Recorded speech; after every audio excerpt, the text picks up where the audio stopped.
अजय और मायावी दर्पण, त्याग और प्रतिज्ञा।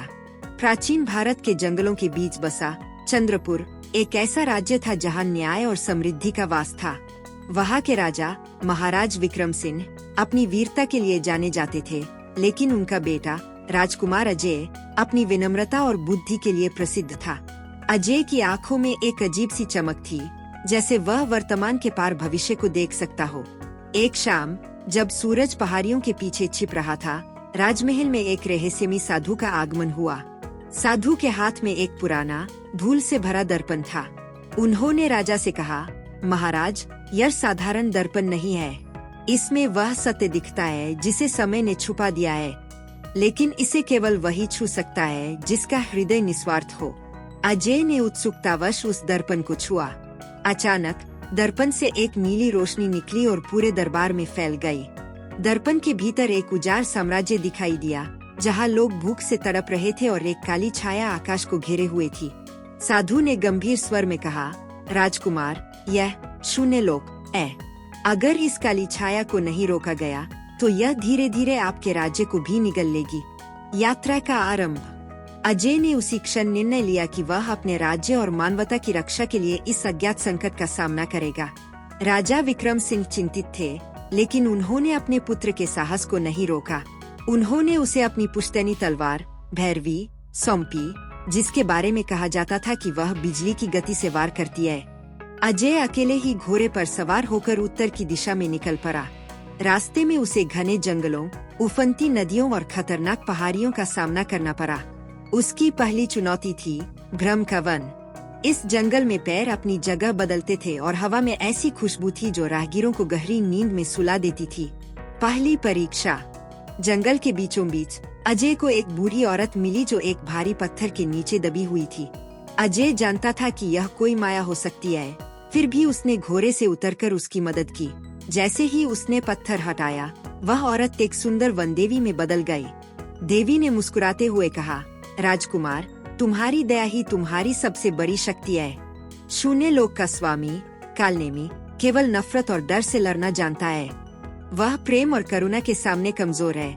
देवी ने उसे एक जादुई ताबीज दिया जो उसे भ्रम की खुशबू से बचा सकता था। अंधेरे की आहट। जैसे जैसे अजय आगे बढ़ा, मौसम ठंडा होता गया। उसे महसूस हुआ कि कोई उसका पीछा कर रहा है। वह कोई इंसान नहीं, बल्कि कालनेमी के भेजे हुए छाया सैनिक थे। वे परछाइयों की तरह चलते थे और उन पर तलवार का कोई असर नहीं होता था। अजय ने अपनी बुद्धि का इस्तेमाल किया। उसने देखा कि छाया सैनिक रोशनी से कतराते हैं। उसने सूखी लकड़ियों का लेर लगाया और अपनी तलवार की रगड़ से आग पैदा की। रोशनी फैलते ही परछाइयां गायब हो गई। लेकिन यह तो बस शुरुआत थी। अजय को पता था कि असली दुश्मन अभी बहुत दूर है और रास्ता और भी कठिन होने वाला है। उस रात सितारों की छाव में अजय ने अपनी डायरी में लिखा, वीरता केवल लड़ने में नहीं, बल्कि सही समय पर सही निर्णय लेने में है।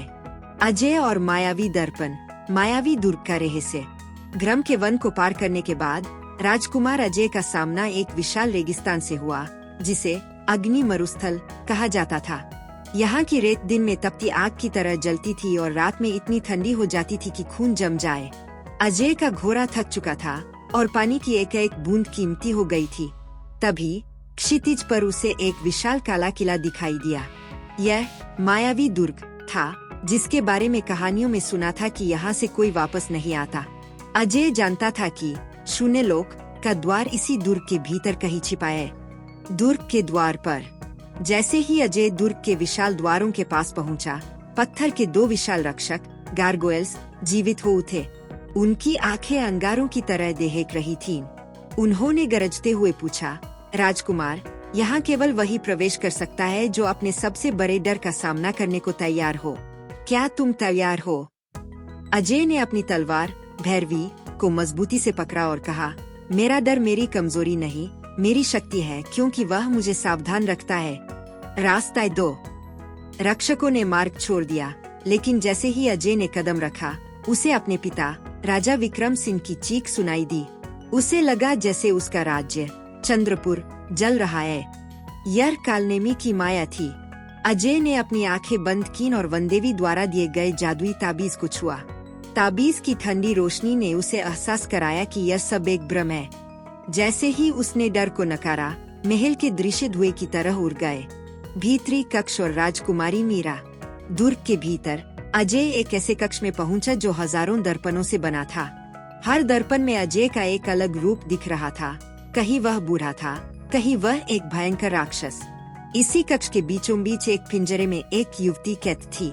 वह राजकुमारी मीरा थी, जिसे कालनेमी ने वर्षों पहले अगवा किया था क्योंकि उसके पास प्रकाश का मंत्र था हुआ था। मीरा ने कमजोर आवाज में कहा, राजकुमार, इन जंजीरों को तलवार नहीं, केवल सत्य की वाणी काट सकती है।